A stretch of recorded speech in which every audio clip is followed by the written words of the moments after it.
સંજોગો અને પરિસ્થિતિ તો કાયમ અનુકૂળ નહીં જ રહે. એ પૃથ્વી પર સિદ્ધાંત છે, કારણ કે ભગવાને કોઈને પૃથ્વી પર એમઓયુ કરીને મોકલ્યા નથી. મેમોરેન્ડમ ઓફ અન્ડરસ્ટેન્ડિંગ, જા બેટા પૃથ્વી પર જા, એવરીથિંગ વિલ હેપન ગુડી ગુડી, બધું સારું થશે એવી પેપર ઉપર સહી કરીને ભગવાને કોઈને મોકલ્યો નથી. કોઈની પાસે હોય તો દેખાડજો. Life is like a sine wave, ઉતરચડ તો આવવાની છે, પણ આ વિચારોની સકારાત્મકતા હંમેશા જીવનમાં રાખવી. પ્રમુખ સ્વામી મહારાજ એક વખત કહ્યું, સ્વામી ગાડી બહુ આપ શુકનિયાળ છે, વર્ષમાં 3 વખત અથડાઈ.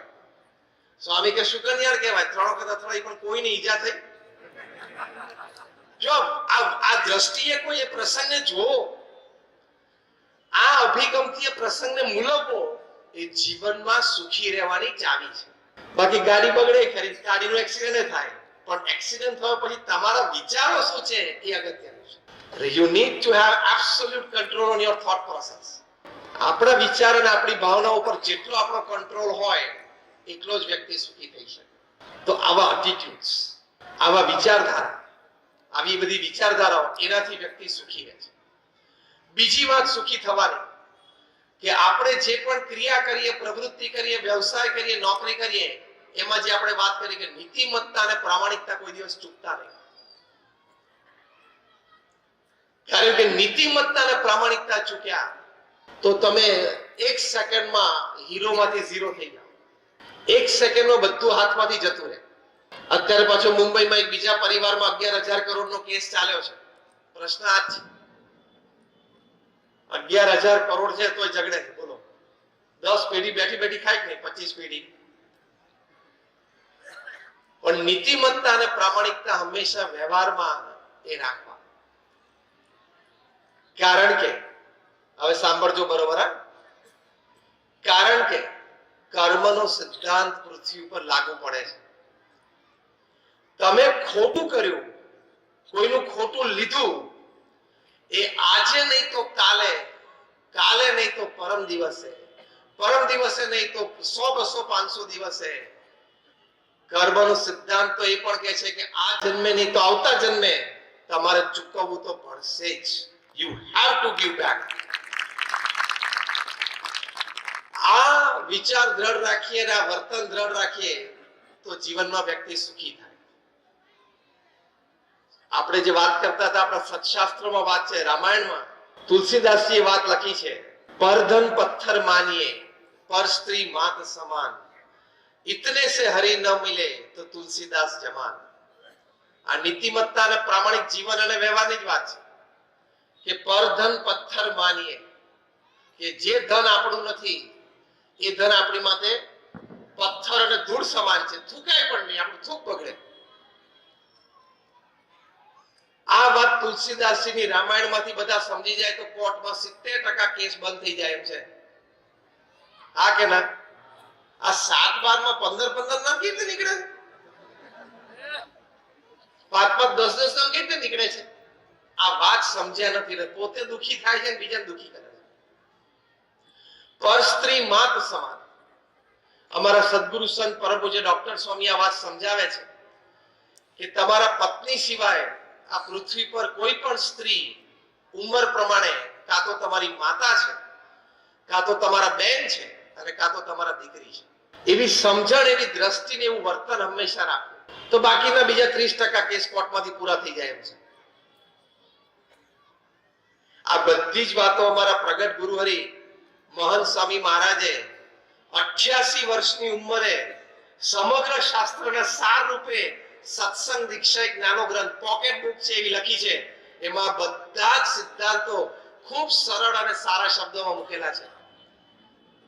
It is a guideline. તો વ્યવસાય અને વેપારમાં નીતિમત્તા અને પ્રામાણિકતા, મારાથી કોઈનું ખોટું લેવાય જ નહીં, એ ગૌરવ સાથે જીવનમાં જીવવું. અને એ ગૌરવ સાથે જીવન પૂરું કર્યું હોય તો 80-90 વર્ષની ઉંમર સુધી જીવીએ ત્યાં સુધી ગમે તે વર્ગની વચ્ચે, ગમે તે ગ્રુપની વચ્ચે ઉન્નત મસ્તકે આપણે જીવી શકીએ, એ નીતિમત્તા અને પ્રામાણિકતાના કારણે.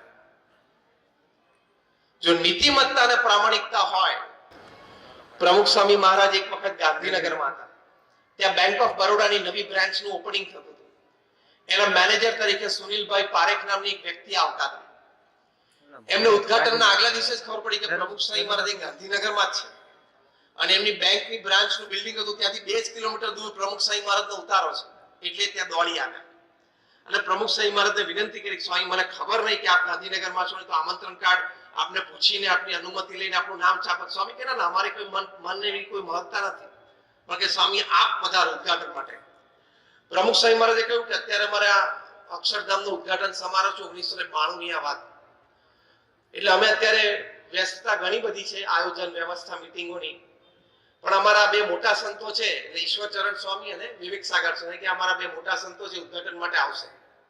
એટલે માની ગયા છો કે સુનિલભાઈ વિનંતી કરી કે સ્વામી એક આશીર્વાદ પત્ર લખી આપો, તો ઉદ્ઘાટન પ્રસંગે હું વાંચું એટલે અમને સંતોષ થાય કે આપ ઉદ્ઘાટનમાં છો. એટલે પ્રમુખ શાહી મહારાજે તરત પેન અને પેપર મંગાવી અને 5-7 મિનિટથી ઉદ્ઘાટન પ્રસંગની શુભેચ્છા લખી આપી. ત્રીજી વિનંતી એમણે અગત્યની કરી કે સ્વામી મારી ઈચ્છા છે કે મારે તમારા બેંક એકાઉન્ટથી મારા બેંકની શરૂઆત કરવી છે. ત્યારે આ પ્રમુખ સ્વામી મહારાજ જેમની લંડનમાં સુવર્ણ તુલા થયેલી, એ તમામ પ્રમુખ સ્વામી મેડિકલ કોલેજ કરમસદને દાન કર્યું. આ પ્રમુખ સ્વામી મહારાજ જેની અમેરિકામાં 25, 30, 35 જેટલી કી ટુ ધ સિટી મળી છે અને ભવ્ય મોટા સન્માનો British parliament, Canadian parliament, Kenyan પાર્લામેન્ટમાં થયા છે. એ પ્રમુખ સ્વામી મહારાજે સુનિલભાઈ પારેખને કહ્યું કે તમારી ભાવના છે તો અમે સંસ્થાનું એક બેંક એકાઉન્ટ તમારી બેંકમાં ખોલાવશું. ત્યારે એમણે કહ્યું કે ના સ્વામી, સંસ્થાનું નહીં, મારે તમારું પર્સનલ બેંક એકાઉન્ટ જોઈએ છે. ત્યારે પ્રમુખ સ્વામી મહારાજ બોલ્યા કે મારા નામે તો બેંક એકાઉન્ટ જ નથી, અમે તો સાધુ છીએ, અમારા નામે બેંક એકાઉન્ટ હોય નહીં, મારી સહી જ કોઈ જગ્યાએ ચાલતી નથી. બીએપીએસ સંસ્થાના સર્વે સર્વા આજે બીએપીએસ ના એક પણ સંતના નામે બેંક એકાઉન્ટ નથી, એ કેશ ને અડતા નથી, એમની પાસે કોઈ કેશ નથી, એમણે પોતાની કેશ કોઈની પાસે રખાવી નથી. નીતિમત્તા અને પ્રામાણિકતા એ જીવનમાં ખૂબ અગત્યના છે. તો જ તમારી વાતોની લોકોને અસર થાય, તો જ શબ્દોની અસર અને પ્રેરણા લોકોને મળે. તો આટલી નીતિમત્તા અને પ્રામાણિકતા આપણે હંમેશા રાખવી કે પરધન પથ્થર માનીએ પર સ્ત્રી માત સમાન. એ નીતિમત્તા અને પ્રામાણિકતાથી જીવીએ તો જીવનમાં આપણને ખૂબ આનંદ આવે. અને નીતિમત્તા અને પ્રામાણિકતા ચૂક્યા તો પ્રશ્ન આવશે આવશે આવશે ને આવશે જ. 2018 ની સાલમાં ઓસ્ટ્રેલિયાની ક્રિકેટ ટીમ સાઉથ આફ્રિકા ગયેલી. એ વખતે ઓસ્ટ્રેલિયાના કેપ્ટન હતા સ્ટીવ સ્મિથ, જે આ વખતે પણ વર્લ્ડ કપમાં એક બેટ્સમેન હતા. હવે ત્રીજી ટેસ્ટ ત્યાં કેપટાઉનમાં ચાલતી હતી, એમાં ચોથા દિવસે ટી બ્રેક વખતે કેપ્ટન સ્ટીવ સ્મિથને અંદાજ આવી ગયો કે આ ટેસ્ટ આપણે હારશું. ટી બ્રેક વખતે એમના ઓપનિંગ બેટ્સમેન ડેવિડ વોર્નર, જે આ વખતે પણ વર્લ્ડ કપમાં એના ઓપનિંગ બેટ્સમેન હતા, એને બોલાય કે David, I think we are going to lose this match, આપણે હારી જશું. ડેવિડે કીધું હા, જે રીતે મેચ જાય છે આપણે હારશું, કાલ બપોરે ટી બ્રેક સુધી મારી જશું. તો કે હારવી નથી તો શું કરીએ? તો કે કઈ ખેલ કરવો પડે. ખેલ એટલે શું? અનીતિ. એટલે ત્રીજો પ્લેયર હતો કેમેરુન બેનક્રોફ્ટ, એને બોલાવ્યો કે તારે ખેલ કરવાનો છે. એટલે શું? તો આ કે લોખંડની પતરી છે ને એ તું ખિસ્સામાં ભેગી રાખજે, ટી બ્રેક પછી આપણે નવો બોલ લઈએ છીએ અને તને મિડોન પણ ઉભો રાખશું. એટલે બેટ્સમેનને બૌદ્ધા પહેલી 5 ઓવરમાં આપણે મિડલ અને લેગ ઉપર બોલિંગ કરશું એટલે ડિફેન્સ રમશે, તારી પાસે બોલ રોલ થતો આવશે. બીજી બાજુ લેગ સાઈડમાં જશે તો પણ બોલ ઉછળતો તારી પાસે, તારે છેલ્લે બોલરને આપવાનો હોય બોલ, એના રન અપ ઉપર પહોંચે ત્યારે તારે આ પતરી બોલ સાથે ઘસવાની અને સીમ ની 2 બાજુ હોય, સીમ ની એક બાજુ તારે બોલને ડલ કરી નાખવાનો, એટલે કે એની શાઇન, એની ચમક ઘટાડી દેવાની. એટલે આને તો હવે કેપ્ટન ને વાઇસ કેપ્ટને કીધું એટલે હવે એને તો છૂટકો નહોતો. એટલે એને લોખંડની પતરી ખિસ્સામાં રાખી, જ્યારે બોલ એની પાસે આવે ને ત્યારે આમાં 2-4 વખત પતરી ઘસીને પછી બોલરને આપી દે. એમ 8-10 વખત એની પાસે બોલ આવ્યો 5-7 ઓવરમાં,